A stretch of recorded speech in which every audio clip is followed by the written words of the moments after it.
조금 다른 시선으로 사회적 이슈를 바라보는 시간입니다. 다르게 보는 뉴스. 오늘은 연일 이어지고 있는 앵커들의 정치권 행렬. 이 부분에 대해서 이야기를 나눠보겠습니다. 인제대 김창룡 교수님 전화 연결돼 있습니다. 교수님 안녕하세요. 네, 안녕하십니까. 예, 앵커들의 정치권 행렬. 사실 그 앵커가 방송계에서는 꽃이라고 불릴 정도로 인기가 높잖아요. 네. 그리고 박근혜 정부 때는 특히나 이 방송 앵커들의 인기가 더 높다는 인상을 좀 받는데 일단 이게 어떤 현상에 가깝다고 보는 게 무리가 아닐까요? 예, 사실은 방송 앵커들은 이 박근혜 정부 이전부터 인기가 있어서 국회의원이나 이런 정치권에 러브콜을 많이 받는데요. 여성 아나운서들은 연예인화되면서 지금은 스타의 반열에 서서 요즘 보면 신랑감도 재벌 2세나 스포츠 스타 이렇게 골라잡는 호사를 누린다는 얘기가 나오는데요. 특히 남성 앵커들은 정치권의 이 러브콜을 받아서 수시로 청와대로 가기도 하고 또 때로 얼마 전에 또 장관 후보로도 올라가기도 하고 이런 일이 벌어지고 현재 청와대 대변인도 KBS 앵커 출신이고 또 홍보 수석도 방송사의 사장 출신이고 어떻든 이렇게 앵커 출신들이 굉장한 특혜랄까요? 호사를 누리고 있다. 이렇게 얘기할 수 있겠죠. 근데 이분들이 특별히 그 정치권에서 러브콜을 받는 이유, 뭐 일종의 호사, 특혜일 수도 있을 것 같은데요. 무슨 연관관계가 있길래 그럴까요? 요즘은 이 대중사회라고 해서 이 앵커들은 이 대중에게 강력한 영향력을 미칠 수 있는 그런 직업에 종사하고 있다는 이 사실이 중요합니다. 말하자면 인지도 높은 앵커의 말 한마디는 여론 형성에 직접적인 영향을 미치고요. 아하. 오늘날 이 선거를 여론이 결정하는 그런 여론 사회에서는 정치권에서는 이들의 입에 주목하고 이런 사람들을 관리하려 들는 그런 경향이 있습니다. 아하. 특히 이 영상매체, TV 같은 영상매체에서는 이런 앵커들의 멋진 모습만 보여주기 때문에 국민들은 이런 앵커들은 오직 진실만을 위해서 또 국민을 위해 최선을 다하는 그런 모습으로 보인다는 것이죠. 국민이 보는 화면에는 앵커들의 멋진 모습뿐이죠. 이 사람들을 위해서 작가나 PD 혹은 카메라맨, 분장사 전 참모들이 달라붙어서 앵커들의 이런 어떻게 보면 허상화된 이미지를 극대화하기 위해서 노력하는 이런 모습은 안 보이죠. 국민이 보는 영상 속에서 참모들의 땀은 보이지 않고 앵커들의 분장한 모습만 나타나고 있어서 때로는 국민들이 이런 앵커들에 대한 어떤 국민 착시 효과, 단체로 이 착각하는 그런 모습도 연출되는 거죠. 뭐 허상이다, 착시 효과다 이런 표현까지 쓰셨는데 그럼 신뢰 이미지는 사실 뭐 허상이다, 별것 아니다 이렇게 얘기할 수도 있는 걸까요? 무조건 그렇게 얘기하기는 힘들지만 일단은 보는 것만 갖고 판단해서는 안 된다. 보이지 않는 것도 봐야 되는데 대부분의 사람들은 보이는 만 갖고 판단하는 그런 영향이 있는데요. 이런 방송 앵커들이 방송 화면에서 사라지게 되면 이 사람들이 또 뭘 하는가 이런 것도 봐야 되는데 보면 언론계에서 방송의 유명한 앵커들도 일단 방송 이후에 정치권 학교 선배 인사들과 만나서 폭탄주를 마시거나 혹은 또 다른 관계를 맺으면서 세월호 참사 살살 좀 다뤄주라라든가 아니면 청와대 이미지도 좀 생각해달라 이런 밀실 대화 같은 것도 오고 가고요. TV의 영상에 나타난 그런 적절한 국민적인 영웅적인 모습 이런 것들은 상당히 연출된 그런 모습이 많아서 많은 사람들의 앵커는 무조건 믿을 만한 사람, 국민의 편 이런 착각을 하게 만드는데 어떻게 보면 정치권은 이런 이미지를 적절히 잘 활용하는 것이죠. 박근혜 정부 들어서 특히 보면 앵커의 전성시대가 활짝 열렸는데요. 언론사 주요 간부들의 정치권 행렬이 끊이지가 않습니다.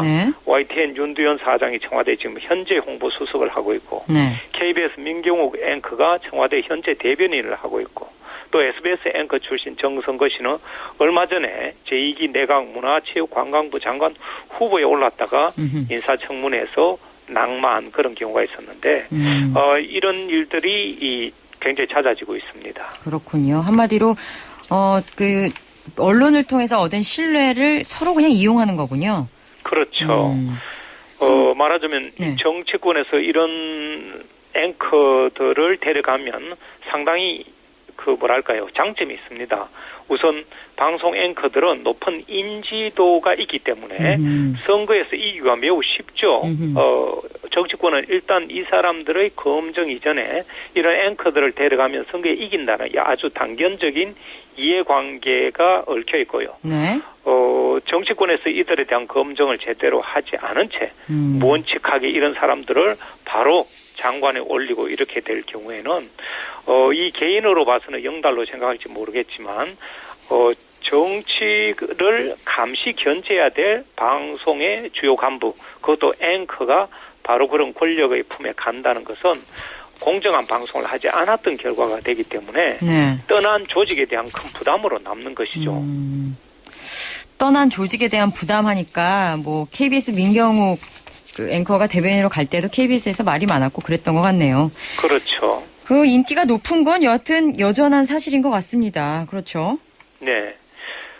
그래서 지금 보면 단순히 대변인뿐만 아니라 수석이나 장관으로 이렇게 데려가는데 저는 이것이 필요하면 데려갈 수도 있지 않느냐 이렇게 생각할 수 있는데 다시 말씀드리지만 어느 민주주의 국가에서도 언론의 존재 이유가 권력을 감시 견제하기 때문에 이런 제대로 된 권력을 감시 견제하는 앵커라면 네. 그런 식으로 쉽게 데려갈 수도 없고 그런 질서가 잡힐 수가 없습니다. 그런데 우리나라는 아주 이런 기현상이 일어나서 선진국에서 보면 한국은 정치하고 언론하고 한 통속인가 서로 주고받고 이렇게 오고 가고 할 수도 있는가 심지어 선거 캠프에 갔던 기자가 선거가 끝나면 다시 언론계로 되돌아오는 이런 무질서한 모습도 볼 수 있어서 참 이건 잘못된 것은 잘못됐다고 얘기해야 될 것 같아요. 그렇다면 그런 맥락이라면 YTN 윤두현 사장이 이제 청와대 홍보수석이잖아요. 네. 그러면 홍보다 보니까 또 언론 부분에서 더 밀접하게 연관이 돼 있는데 업무 부분에서 실제로 네. 윤 홍보수석이 YTN에 그러니까 자기가 있었던 친정의 일종의 외압 또는 외압이 아니더라도 달래서라도 그런 영향력을 행사할 것으로 보세요. 당연하죠. 그리고 또 단순히 그런 홍보수석이 외압이 아니라 YTN에 남아있는 식구들도 자기네 선배 아니면 사장이 청와대라는 권력기관에 있기 때문에 또 서로 밀어주고 당겨주는 이런 관계도 성립될 수도 있을 것 같고요. YTN뿐만 아니라 KBS도 마찬가지입니다. 비판을 하지만 동시에 선배님 내 자리도 하나 봐달라. 말하자면 이런 한 커넥션으로 인해서 언론 본연의 역할을 제대로 할 수 없는 그런 측면이 있고 권력의 입장에서는 보다 쉽게 통제 내지 관리를 할 수 있는 그런 관계가 형성되죠. 통제 관리가 있다라고는 증거가 있는 건 아니지만 적어도 통제 관리의 가능성이 생긴 것만은 확실하다고 볼 수 있겠네요. 그렇죠.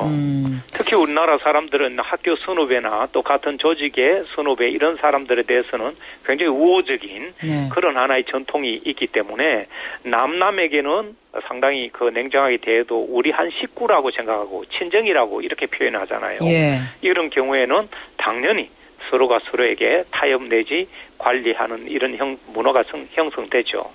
아예 앵커의 정계 진출 막을 방법 이런 걸 고민하면 안 될까요? 그 직업 선택의 자유가 있기 때문에 아예 그렇게 차단하기는 힘들고요. 법적으로도 그거는 불가능합니다.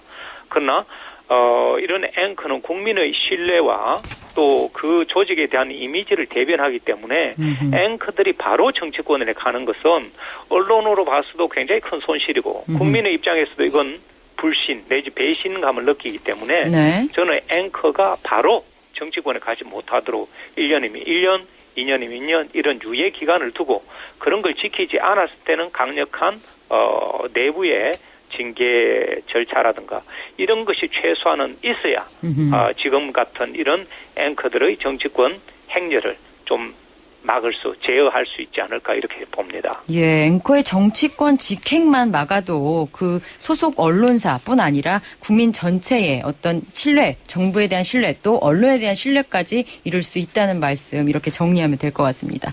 네. 인제대 김창룡 교수님 정말 감사합니다. 여기까지 듣겠습니다. 네.